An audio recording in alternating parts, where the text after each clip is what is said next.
여호와의 입의 말씀이니라. 아멘. 아멘.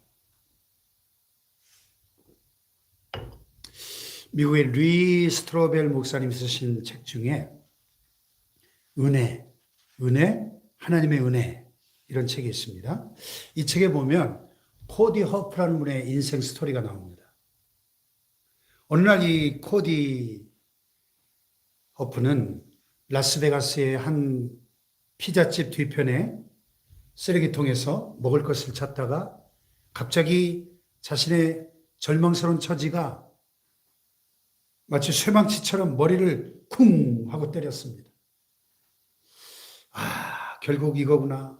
나는 쓰레기통이나 뒤지고 더러운 데서 자고 이렇게 더럽고 냄새나는 몸으로 굶어 죽을 지경인데 빠져나갈 길이 없구나. 오 하나님, 미래도 없고 희망도 없습니다. 대체 제게 왜 이러시는 겁니까? 그는 쓰레기통에 주저앉아서 흐느껴 울기 시작했습니다. 눈물이 하염없이 흘러내렸습니다. 그 당시의 심정을 그는 이렇게 훗날 고백합니다. 만약 그때 내게 총이 있었다면 입에 넣고 방아쇠를 당겼을 겁니다. 정말 그랬을 겁니다. 그 당시 저는 이미 모든 것을 잃은 데다 마약 중독자였고 교도소를 내 집 안방처럼 들락거렸으니까요.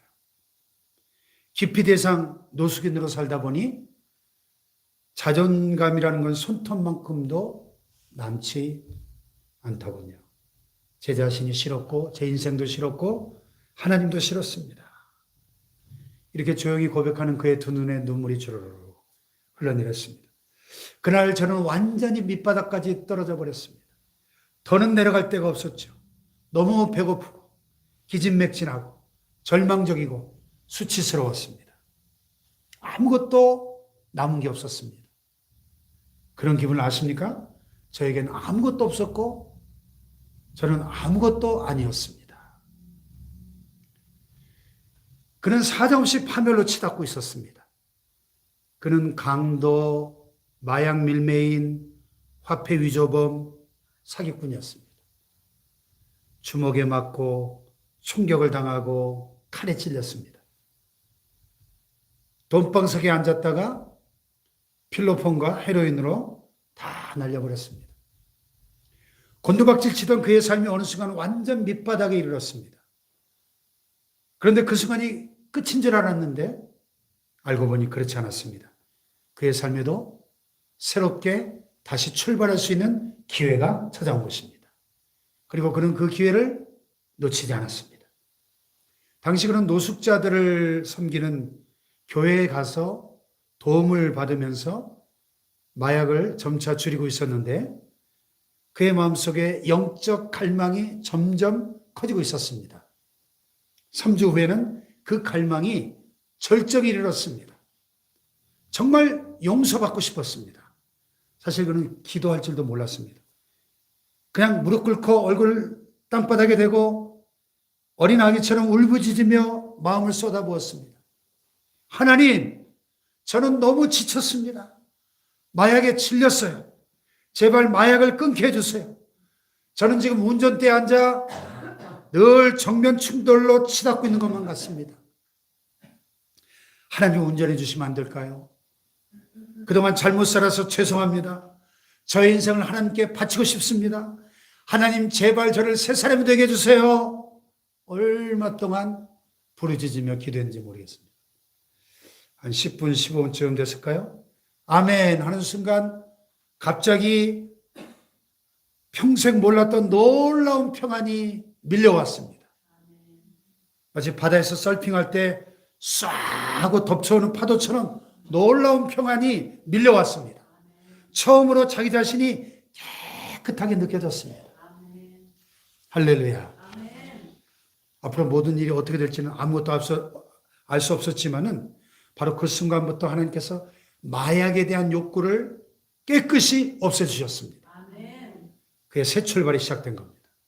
현재 그는 안수받은 사역자로서 라스베가스에 있는 호프 교회를 섬기며 노숙인들에게 음식과 거처를 제공하는 그 사역기관에서 자원봉사 책임자로 일하고 있습니다. 할렐루야. 우리가 사복음서를 읽다 보면 앞을 보지 못하는 맹인이 예수님을 만나 눈을 뜨고 듣지 못하는 귀머거리가 예수님을 만나 귀가 열려 듣게 되고 나병 환자가 예수님을 만나서 어린아이 피부처럼 깨끗해지고 걷지 못하는 안진뱅이가 예수님을 만나 일어나 걷고 뛰며 하나님을 찬양하게 되고 군대 귀신 들린 자가 예수를 만나서 그 군대 귀신들이 쫓겨나가면서 온전한 정신을 되찾고 심지어는 죽은 사람도 예수님을 만나면 살아 일어나는 장면들을 보게 됩니다. 할렐루야. 이런 초자연적인 기적들이 복음서에 가득한데 이런 것들이 기록되는 이유가 뭘까요? 누구든지 예수님을 만나면 새롭게 변화될 수 있다는 사실을 가르쳐주기 위한 것입니다. 할렐루야. 누구든지 예수님을 만나게 되면 근본적인 변화가 일어나는 것입니다. 이걸 가리켜 성경에서는 거듭난다. 새로운 피조물이 된다. 새 사람이 된다. 이렇게 표현합니다. 바로 여기에 우리의 새 출발이 가능하고 그 새 출발을 가능하게 하시는 분은 하나님이십니다. 할렐루야. 나 이제 주님의 새 생명 얻은 몸 옛것은 지나고 새 사람이로다. 그 생명 내 맘에 강같이 흐르고 그 사랑 내게서 해같이 빛난다. 영생을 누리며 주 안에 살리라. 오늘도 내일도 주 함께 살리라. 할렐루야. 산천도 초목도 새 것이 되었고 죄인도 원수도 친구로 변한다. 새 생명 얻은 자 영생을 누리니 주님을 모신 맘 새 하늘이로다. 영생을 누리며 주 안에 살리라. 오늘도 내일도 주 함께 살리라. 할렐루야. 이러한 거듭남의 은혜가 새 사람이 되는 은혜가 우리 모두에게 임하기를 축복합니다. 자, 인생의 문제는 궁극적으로 하나님과의 문제입니다. 따라서 문제 해결 또한 하나님으로부터 온 것입니다. 그러므로 오늘 우리에게 필요한 것은 하나님께로 돌아가는 일입니다. 회개하고 죄에서 돌이키는 것입니다. 오직 하나님 안에만 우리의 소망이 있기 때문인 줄 믿습니다. 하나님은 은혜로우시며 자비로우시며 노하기를 더디하시는 분이시기 때문입니다. 심판 중에도 긍휼함을 베푸시는 분이시기 때문입니다. 그래서 우리가 지난번에 이사야서 1장 9절 말씀에 만군의 여호와께서 우리를 위하여 생존자를 조금 남겨두지 아니하셨더라면 우리가 소돔 같고 고모라 같았으리로다. 이스라엘의 죄악으로 인한 하나님의 심판으로 그들이 소돔 고모라처럼 완전히 이 지구상에서 흔적도 없이 심판받아 멸망받아 마땅한 그런 처지였지만 하나님이 그들을 불쌍히 여기셔서 진노 중에라도 긍휼을 잊지 않으셔서 생존자를 남겨두셨다는 겁니다. 그래서 오늘 이 말씀, 본문 말씀에도 보면 왜 우리에게 오늘 살 소망이 있는지 그리고 어떻게 우리의 삶에도 새 출발이 가능한지 그 근거를 말씀해 주고 있습니다. 자, 먼저 우리가 지난번에 이사야서 1장 1절에서 저자인 이사야가 자기 소개를 마치자마자 숨 쉴 겨를도 없이 범죄한 자기 백성 이스라엘 향한 하나님의 그 슬픈 마음이 기가 막힌 장탄식으로 시작되고 있었죠. 하늘이여 들으라, 땅이여 귀를 기울이라. 여호와께서 말씀하시기를 내가 자식을 양육하였거늘 그들이 나를 거역하였도다. 소는 그 임자를 알고 나귀는 그 주인의 구유를 알건만은 이스라엘은 알지 못하고 나의 백성은 깨닫지 못하는도다 하셨도다. 슬프다 범죄한 나라요, 허물진 백성이요, 행악의 종자요, 행위가 부패한 자식이로다. 그들이 여호와를 버리며 이스라엘 거룩하신 이를 만홀히 여겨 멀리하고 물러갔도다. 이스라엘 백성은 하나님과의 언약을 어겼습니다. 하나님을 거역하고 하나님을 버려 멀리 멀리 떠나가 버렸고 행악을 일삼았습니다. 얼마나 교만이 하늘을 찌르는지 하나님의 말씀에 귀를 기울일 생각을 하지 않았습니다. 하나님이 너무너무 안타까워서 1장 5절 8절에 보면 외치십니다. 너희가 어찌하여 매를 더 맞으려고 패역을 거듭하느냐? 온 머리는 병들었고 온 마음은 피곤하였으며 발바닥에서 머리까지 성한 곳이 없이 상한 것과 터진 것과 새로 맞은 흔적뿐이거늘 그것을 짜며 싸매며 기름으로 부드럽게 함을 받지 못하였도다. 너희 땅은 황폐하였고 너희 성읍들은 불에 탔고 너희 토지는 너희 목전에서 이방인에게 삼켜졌으며 이방인에게 파괴됨 같이 황폐하였고 딸 시온은 포도원의 망대같이 참외밭의 원두막같이 에워싸인 성읍같이 겨우 남았도다. 이렇게 끝내 막무가내 식으로 나간다면 관계가 완전히 파탄이 나고 더 이상 하나님이 상대조차 안 하실 것만 같습니다. 그런데 하나님은 우리 인간과는 다르셔요. 그래서 오늘 여기 본문 18절에 보면 자 18절 시작 여호와께서 말씀하시되 오라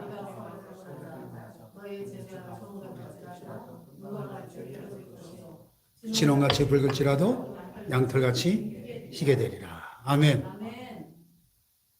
우리 인생을 향한 하나님의 생각은 재앙이 아니라 평안입니다.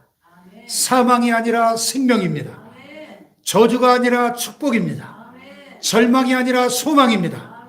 우리의 죄를 사해 주시기 위한 사랑의 초청입니다. 할렐루야. 그래서 하나님은 이 괘씸한 것들 썩 물러가라. 다시는 내 앞에 얼씬거리지도 말아라. 꼴도 보기 싫다 하시며 쫓아내버리시지 않으십니다. 오라 말씀하시죠. 다 같이 오라. 정작 아쉬운 쪽은 이스라엘 백성인데 오히려 하나님이 아쉬운 듯이 말씀하신 거예요. 오라. Come now. 지금 오라. 와서 서로 변론하자. 우리가 한번 같은 테이블에 앉아서 이야기를 좀 나눠보자 하는 겁니다. 한번 시시비비를 가려보자. 누가 잘못한 건지, 뭐가 어디서부터 잘못된 건지 합리적으로 한번 따져보자는 겁니다. 사실 대화를 나눠볼 필요도 없어요. 이스라엘 백성이 잘못한 것이 너무나 뻔하기 때문입니다. 하나님이 원리 원칙만 따지시는 분이시라면 당장 심판하셔야 될 것만 같습니다. 그런데 하나님은 너무너무 인격적인 분이십니다. 사랑과 자비가 풍성한 분이십니다. 그래서 현재 있는 그대로 지금 나오라 말씀하시는 거예요. 와서 가슴을 열고 흉금을 털어놓고 대화를 한번 나눠보자 말씀하시는 겁니다. 얼마나 은혜로운 초청입니까, 여러분?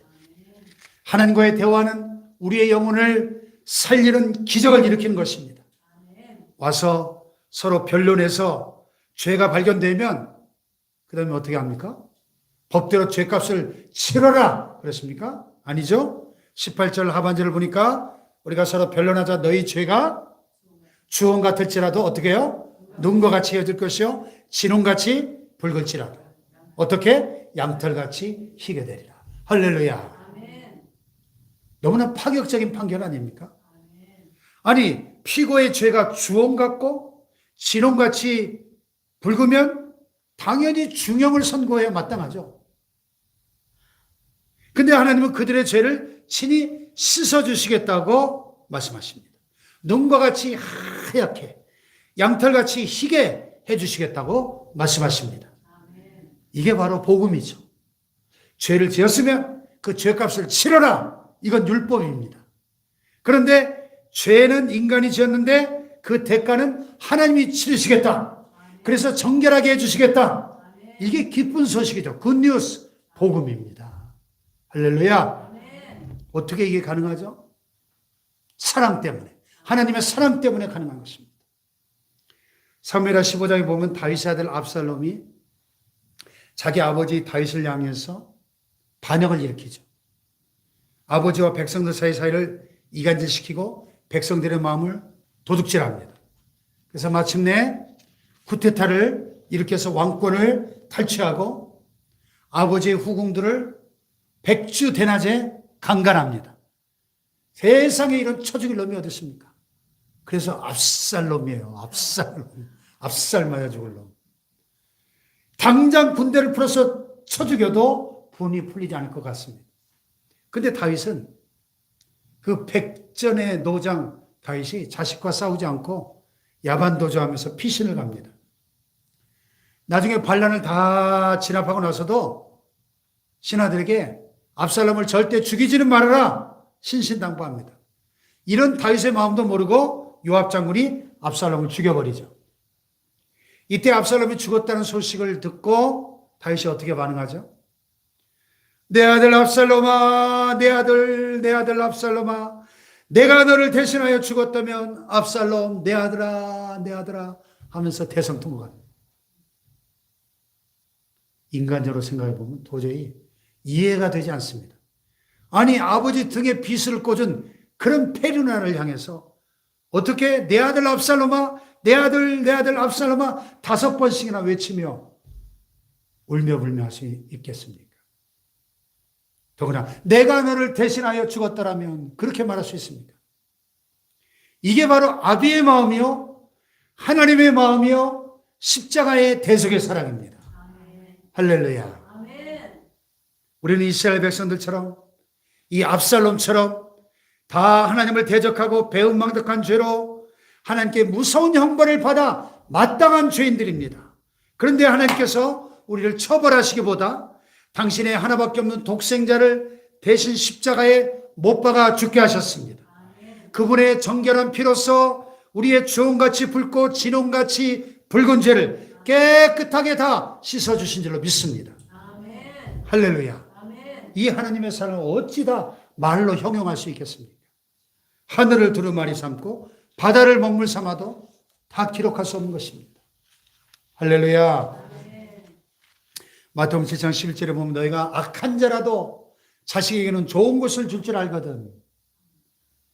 아니 아무리 못된 인간들도 자식들한테는 좋은 걸 줄 줄 알거든. 하물며 너희 천부께서 구하는 자에게 좋은 것을 주시지 않겠느냐. 그렇죠? 할렐루야. 이게 우리 하나님 아버지의 마음이죠. 이 하나님 아버지의 마음을 알 때 우리는 있는 모습 그대로 주님 앞으로 나아갈 수 있는 것입니다. 할렐루야. 오라 우리가 서로 변론하자. 비록 염치 없지만 우리 주님의 자비와 사랑의 초청에 감격하여 예수님의 십자가 밑으로 나아가 우리 죄를 고백할 때 즉시 죄사함을 받게 될 줄로 믿습니다. 우리 주님이 우리를 보시면 야 추하다 더럽다 하지 않으시고 모든 죄를 기억도 아니하시고 용서해 주시는 겁니다. 할렐루야. 한 번도 죄를 짓지 않은 사람처럼 과거의 모든 죄를 다 말소시켜 주시는 거예요. 말소. 그리고 당신의 사랑하는 아들로 딸로 맞아주실 줄로 믿습니다. 이런 하나님의 은혜가 넘치도록 준비되었음에도 불구하고 완강하게 거부하는 어리석은 인생들이 있습니다. 그래서 하나님께서 그들에게 경고하시는 거예요. 오늘 본문 19절 20절 시작. 땅의 아름다운 소산을 먹을 것이요 너희가 거절하여 배반하면 칼에 삼켜지리라 여호와의 입의 말씀이니라. 아멘. 자, 가나안 땅에 들어가기 전에 하나님께서는 이스라엘 백성들과 언약을 맺으시면서 그들이 그 땅에 들어가서 오래오래 평안하게 잘 살고 싶으면 비결이 있는데 나와의 이 언약을 잘 지키고 순종하라 이렇게 강조하셨습니다. 또 혹시 잘못했더라도 다시 하나님께 나가 회개하고 순종하면 하나님께서는 땅의 아름다운 소산으로 축복해 주실 것이라고 약속하셨어요. 하지만 교만하여 끝까지 돌아오기를 거절하고 배반하면 칼에 삼켜지리라 즉 멸망당하리라 경고하신 겁니다. 할렐루야. 우리가 열왕기서를 쭉 읽다 보면 다윗의 길과 여로보암의 길이 대조적으로 계속 반복되죠. 열왕기서의 저자가 이스라엘 왕들을 평가할 때마다 다윗의 길로 행했는가? 아니면 여로보암의 길로 행했는가? 이걸로 평가합니다. 여로보암의 길로 행한 악한 왕들은 하나같이 끝이 불행했죠. 여호와 보시기에 악을 행하되 여로보암의 길로 행하며 그가 이스라엘에게 범죄하게 하였더라. 그들은 하나님 말씀에 불순종하고 우상 숭배를 통해서 나라를 황폐하게 만들었습니다. 또 자신들의 최후가 비참해졌습니다.